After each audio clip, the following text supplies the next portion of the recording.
This is a Radiological Defense operations room, a nerve center for survival, which we hope we will never have to use. But since war could come, this room is ready, and so are others throughout the country.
Radar. Louisville, 740 Zebra, thanks. 5 megaton producer. The USA, almost 3.5 million square miles. And at the other end of our scale of size, tiny dust-like particles. They too have a name, and the name is fallout, radioactive fallout. A large-scale nuclear attack on the United States could produce a patchwork pattern of fallout covering 2/3 of the nation, more than 2 million square miles in a single day. In this 2 million square miles, more than 100 million people living well beyond the destructive range of blast and heat could be subjected to dangerous or deadly amounts of radiation from fallout.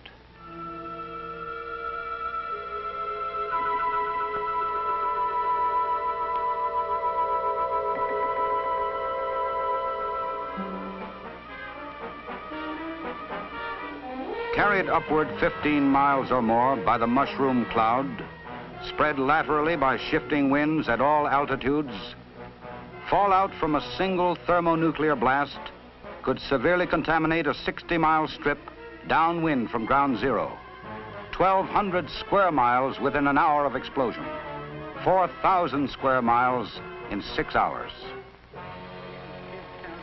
All of us, even in small towns and on farms, live within fallout range of a likely target.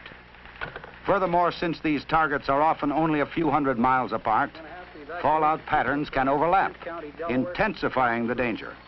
How do we know all this? From practical experience.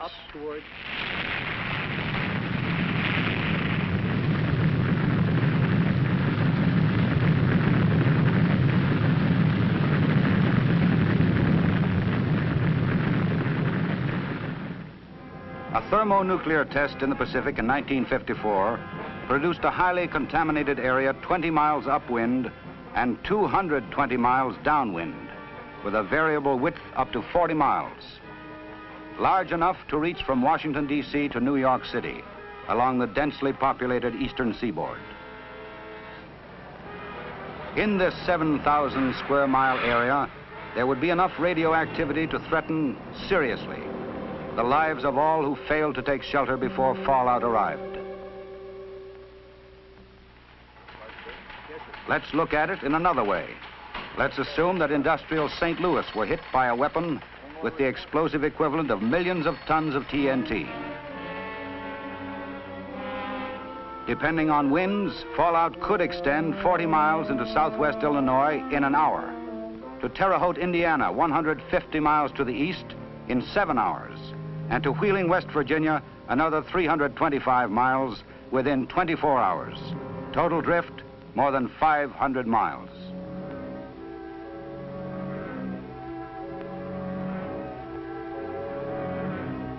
Civil defense tests have brought the problem into sharp focus. In one exercise, an imaginary force of 500 bombers severely damaged this country's key industries. Yet effects from fallout posed a more serious threat to the nation's survival than did the devastating but more localized effects of blast and heat. Let's examine some of the problems. Although most sources of water are located well outside of big cities, the wide drift of fallout could cause serious contamination of our surface water supplies. Fallout from a nuclear attack could gravely affect the nation's agriculture. Food supplies in fields or in open storage could become dangerously contaminated. Possibly they could be recovered for later use. But what about future harvests?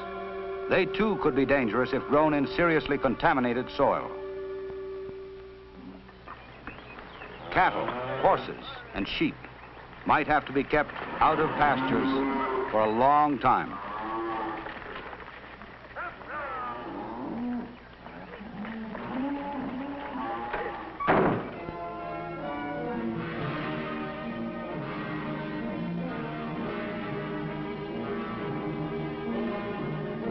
In short, fallout from nuclear attack would threaten us with thirst and famine, as well as with sickness and death from direct radiation. That is why our survival as a nation can depend on how well we prepare to defend ourselves against radioactive fallout.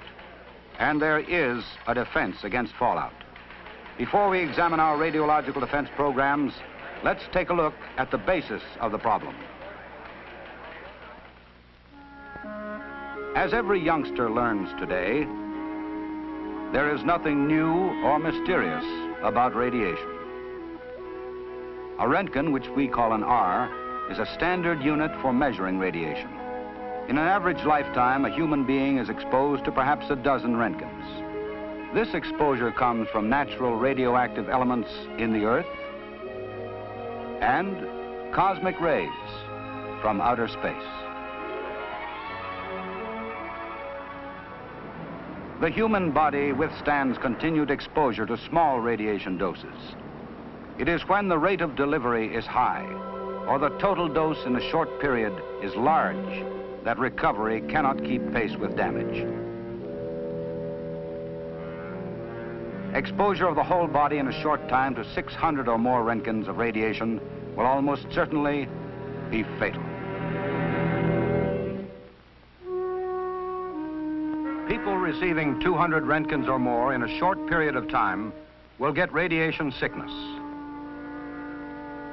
Those receiving 600 or more in a short period of time will die.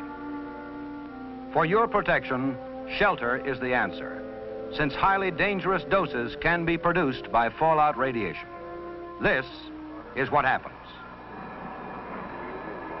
3, 2, 1. Fire! About 85% of a nuclear weapon's energy results in light, heat, and blast.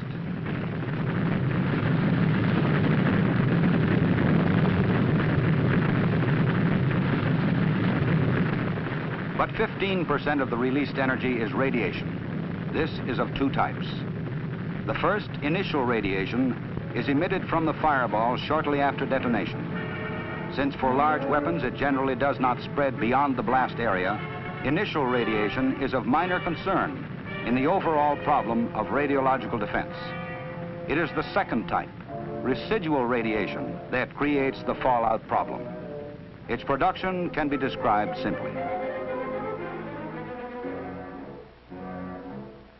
When countless billions of atoms in a large megaton weapon are blasted apart, hundreds of pounds of highly radioactive material are produced. When such a bomb bursts at or near the ground, tens of thousands of tons of earth and debris are carried as high as 15 miles in the mushroom cloud. This tremendous cloud becomes a floating carrier, which drops tiny radioactive particles back to Earth. Where these particles land depends on a combination of three factors. One, their shape and size. Even the largest may be no bigger than a single grain of sand. 2, the height to which the radioactive cloud rises. And 3, the direction and speed of winds at various altitudes. Fallout deposit resulting from the combined effects of these conditions is generally divided into 3 categories: close in, intermediate, and delayed. Close-in fallout usually settles within a few hundred miles of the burst and reaches the ground within 10 to 20 hours. It is made up of the heavier particles in the cloud.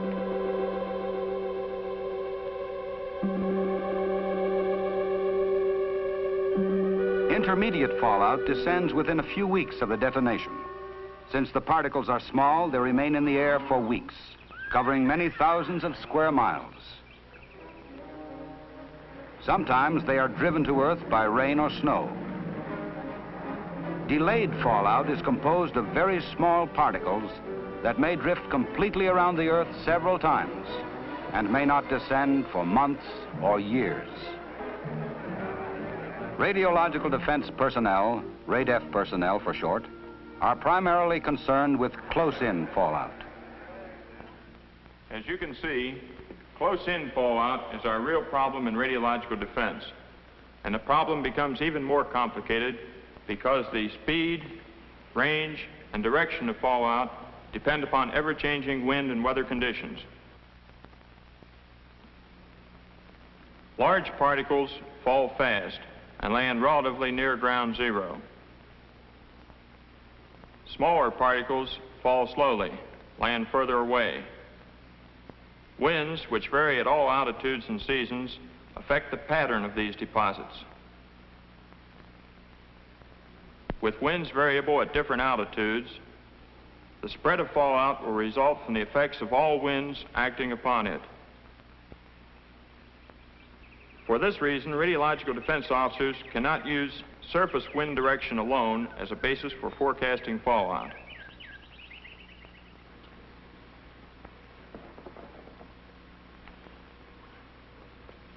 Radioactive materials decay with time. You might say they cool down. After all fallout is down and radiation has been measured, knowledge of decay rates permit estimates of how hot it will be days and weeks later. With this information, civil defense can estimate when it will be safe to evacuate or to leave shelter. Remember this rule of thumb. There is a 10-fold decrease in radiation rate for every 7-fold increase in time after detonation.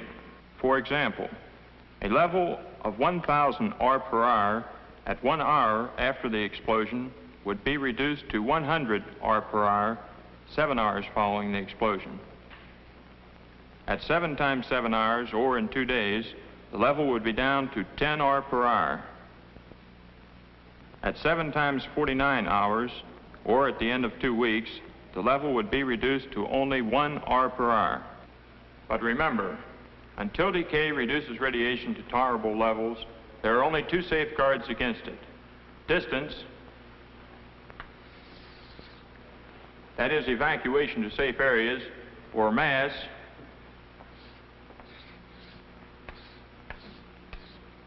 which is shelter.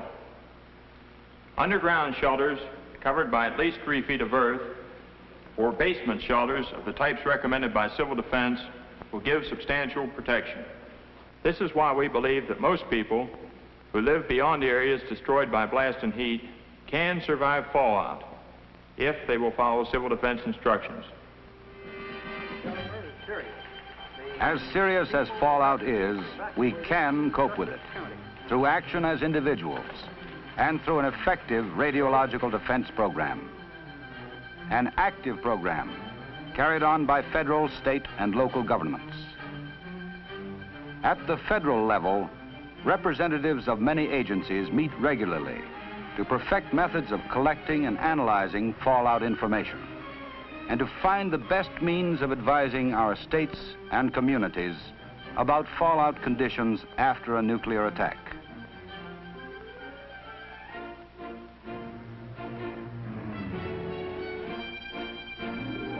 An important part of the Radiological Defense program is a series of monitoring networks stretching across the country. A combined system of federal, state, and local stations, thousands in all, which will gather information on radiation levels as soon as fallout begins to spread downwind.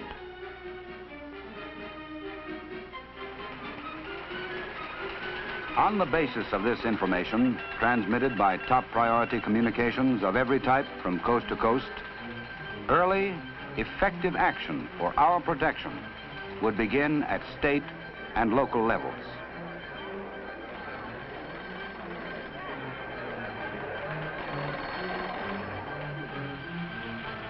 In some cases, evacuation.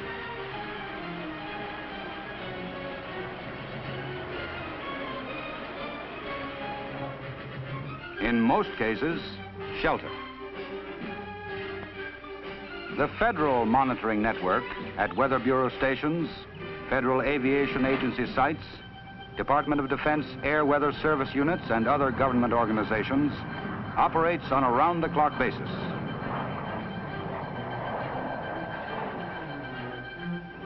At every level of government, radiological defense units are being equipped and trained to act.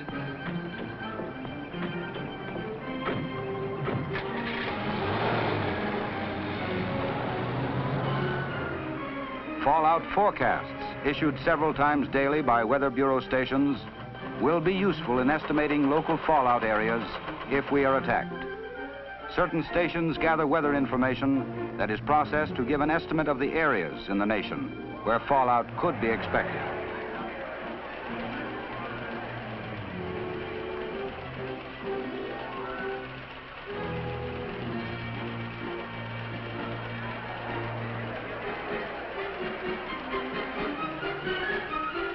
Sent over a vast teletype network to civil defense and other offices throughout the nation, the coded information is charted on maps to show sections threatened by fallout. Lines on the map show where and when the fallout is likely to arrive. At all civil defense regional offices, radiological defense personnel help state RADEF staffs in their regions. Regional officers arrange for the distribution of training kits, supervise the contribution of federal funds to state RADEF work, set up RADEF training in their regions, and coordinate RADEF activities of all federal agencies in the region.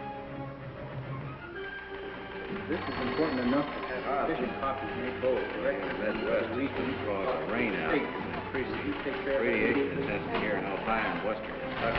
After an attack, the regional RADEF staff will collect, analyze, and evaluate all fallout information received from the states, and will coordinate the flow of information to and from federal and state control points.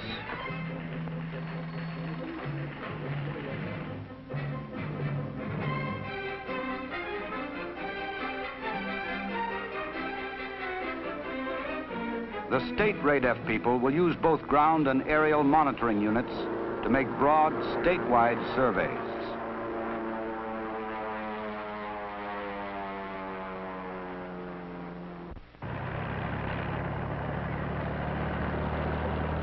Entire highway systems and key transportation routes, major industrial and supply sites, as well as urban and rural areas, will be checked as rapidly as personnel safety permits.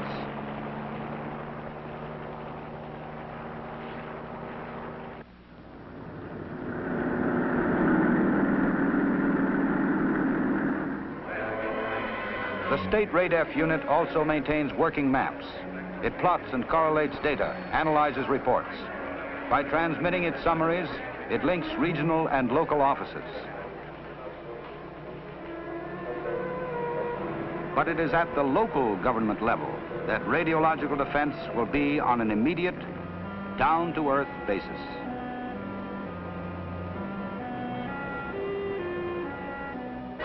Local RADEF will perfect and test detailed plans for operations. Keep all equipment in readiness condition. Train and rehearse operating crews so they too will be ready. It will set up communications between its units and for liaison with state RADEF organizations. When an attack warning sounds, local survival plans go into effect.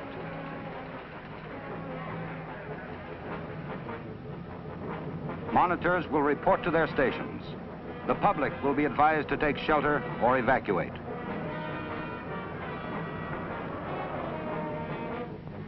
After attack, first reports of radiation measurements will come from sheltered monitoring stations.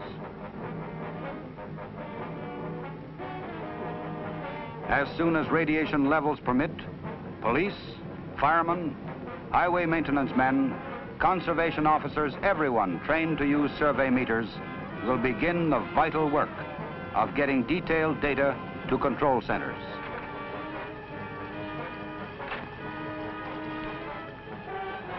From this information, current situation reports will be prepared.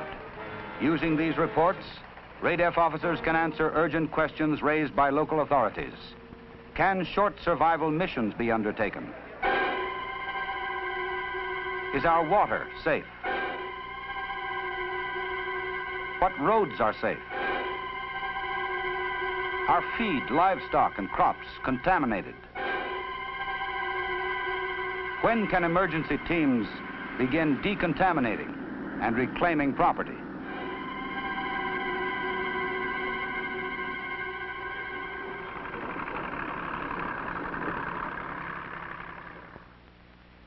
When will radiation die down enough to make it safe for people to leave shelters for brief periods and for utilities to be put back into service?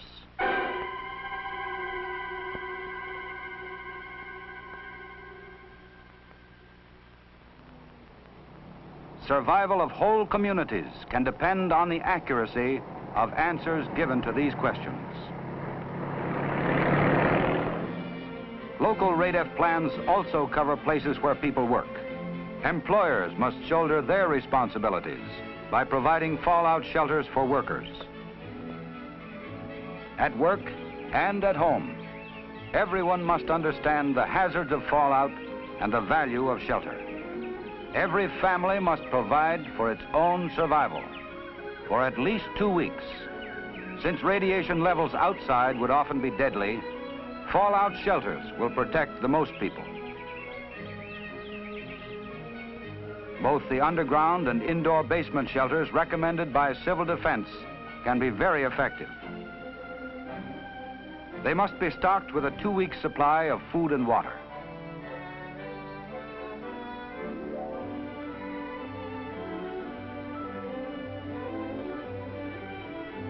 First aid supplies, flashlights, and a battery radio with Conelrad frequencies 640 and 1240 clearly marked on the dial should be included. Factories, offices, apartment houses, and schools all must provide shelters. Remember, too, that personal decontamination is important. Fallout particles can be brushed from clothing and washed from skin.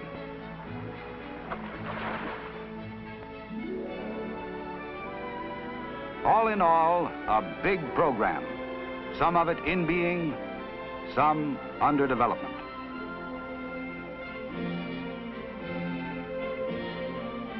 But it takes action to fulfill this program.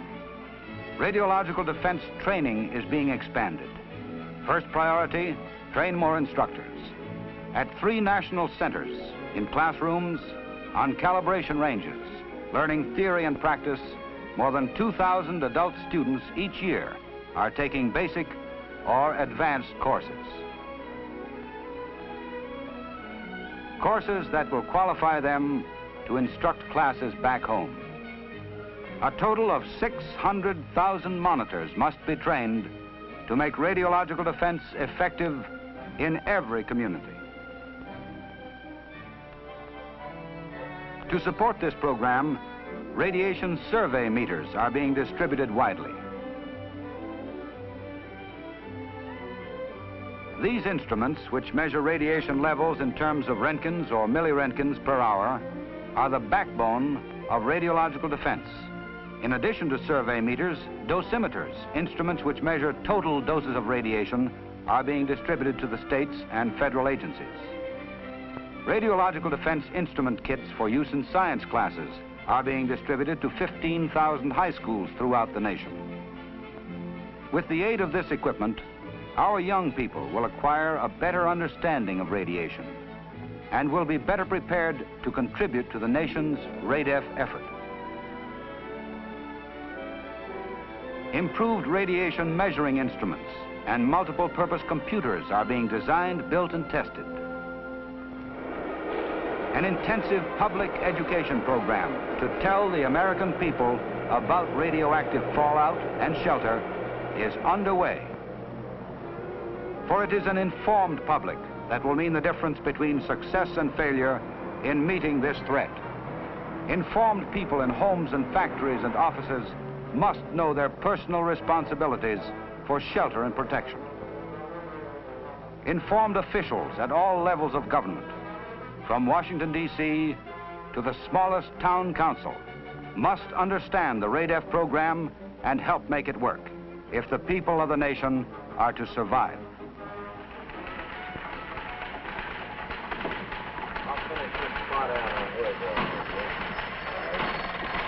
RADEF, Charleston, West Virginia, 20KC 0900 check.